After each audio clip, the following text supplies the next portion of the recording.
죄책감의 사슬 끄는 마지막 열쇠.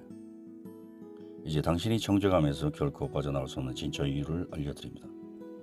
더 이상 고통받지 마십시오. 당신을 속이는 영적 거짓말을 바로 폭로합니다. 보통은 성경을 수십 번 읽어도 몰랐던 비밀이죠.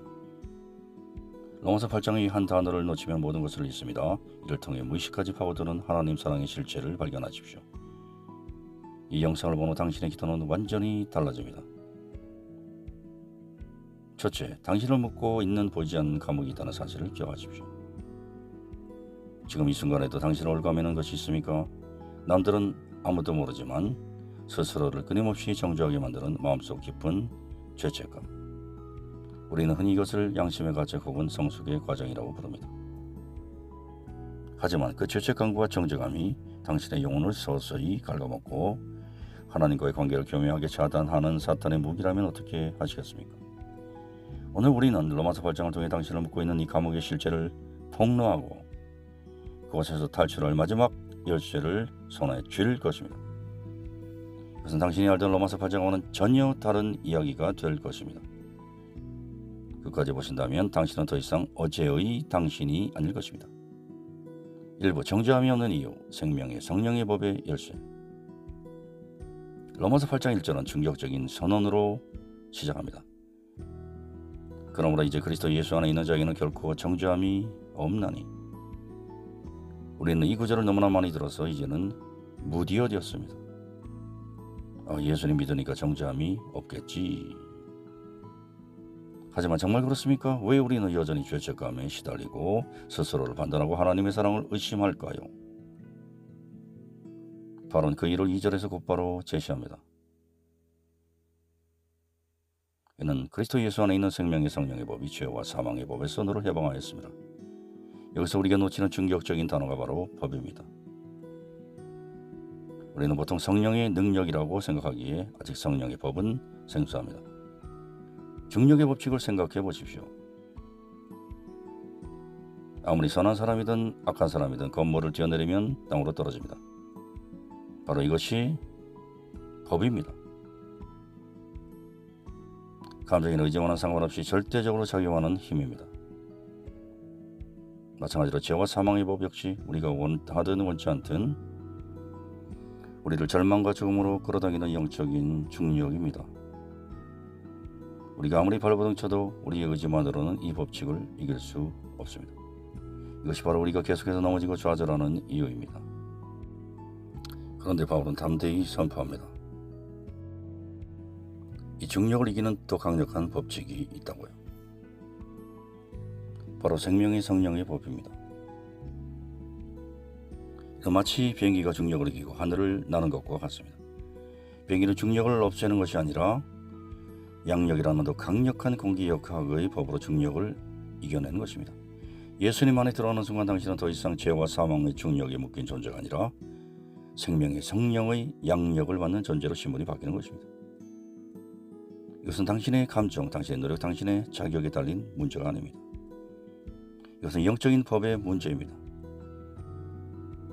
정죄감이 느껴질 때마다 기억하십시오. 나는 다른 법칙 아래 있다. 말씀이 곧 영이요 생명입니다. 둘째, 육신의 생각, 영의 생각, 끝나지 않은 전쟁의 실체. 그런데 왜 우리는 여전히 이 영적인 중력을 느낄까요? 5절과 6절을 보세요. 육신을 따르는 자는 육신의 일을, 영을 따르는 자는 영의 일을 생각하나니 육신의 생각은 사망이요 영의 생각은 생명과 평안이니라.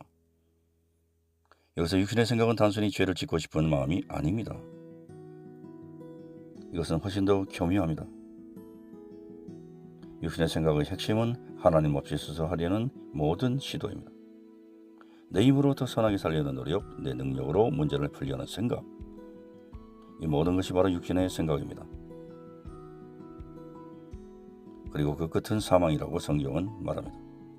여기서 사망은 영적인 무기력함, 관계단절, 기쁨의 상실을 의미합니다. 반대로 영의 생각은 무엇일까요? 그것은 나는 할 수 없으나 내 안에 계신 성령님은 하실 수 있다는 것을 인정하고 그분께 맡겨드리는 것입니다. 당신의 옛자가 인생 자동차의 운전대를 고집스레 꽉 잡고 있는 한 육신의 생각이라는 내위를 따라 사망의 목적지로 갈 수밖에 없습니다. 영의 생각은 그 운전대를 성령님과 하나 된 세 사람이 잡는 것입니다. 내 안에 계신 성령님께 어디로 갈까요? 어떻게 할까요? 라고 늘 묻는 것입니다. 그때 비로소 우리는 생명과 평안이라는 멋진 길로 인도받기 시작합니다. 당신의 하루는 어떻습니까? 얼마나 많은 순간 운전대를 맡기지 않았습니까? 셋째, 하나님의 아들들이 나타날 때 피조물들도 춤을 춘다. 로마서 8장의 스케일은 우리의 개인적인 구원을 넘어 온 우주로 확장이 됩니다.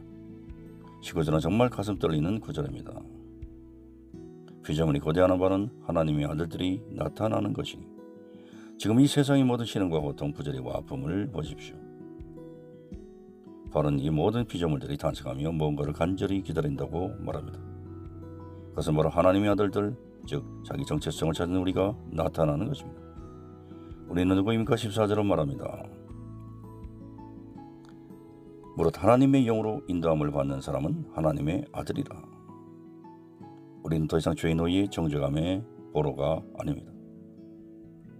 우리는 왕의 자녀, 하나님의 상속자입니다. 이 정체성을 깨닫고 생명의 성령의 법 안에 살아갈 때 놀라운 일이 벌어집니다.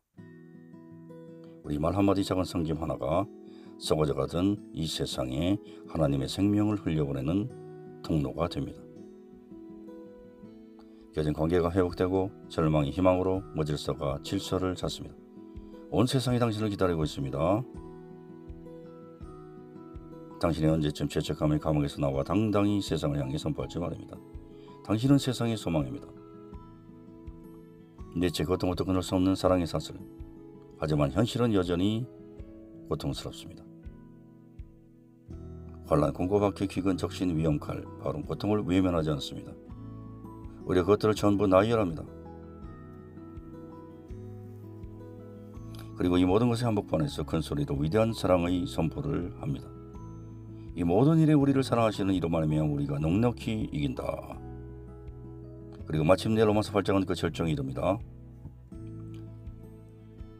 사망이나 생명이나 현실이나 장일이나 높음이나 기쁨이나 다른 어떤 피조물이라도 우리를 우리 주 그리스도 예수 안에 있는 하나님의 사랑에서 끊을 수 없으리라.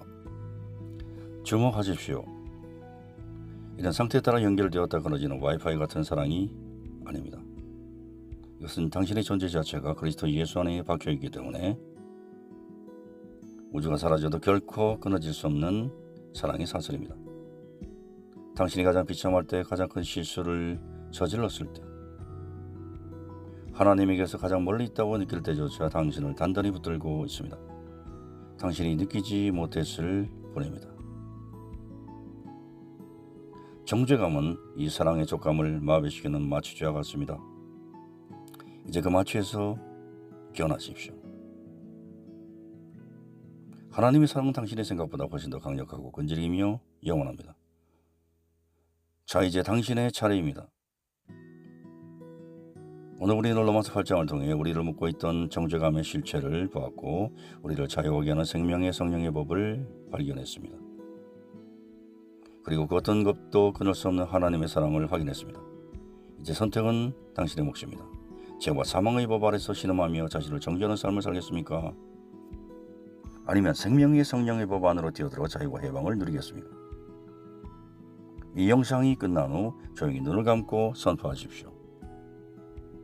나는 더 이상 정죄감의 노예가 아니다. 나는 생명의 성령의 법 아래 있는 하나님의 자녀다.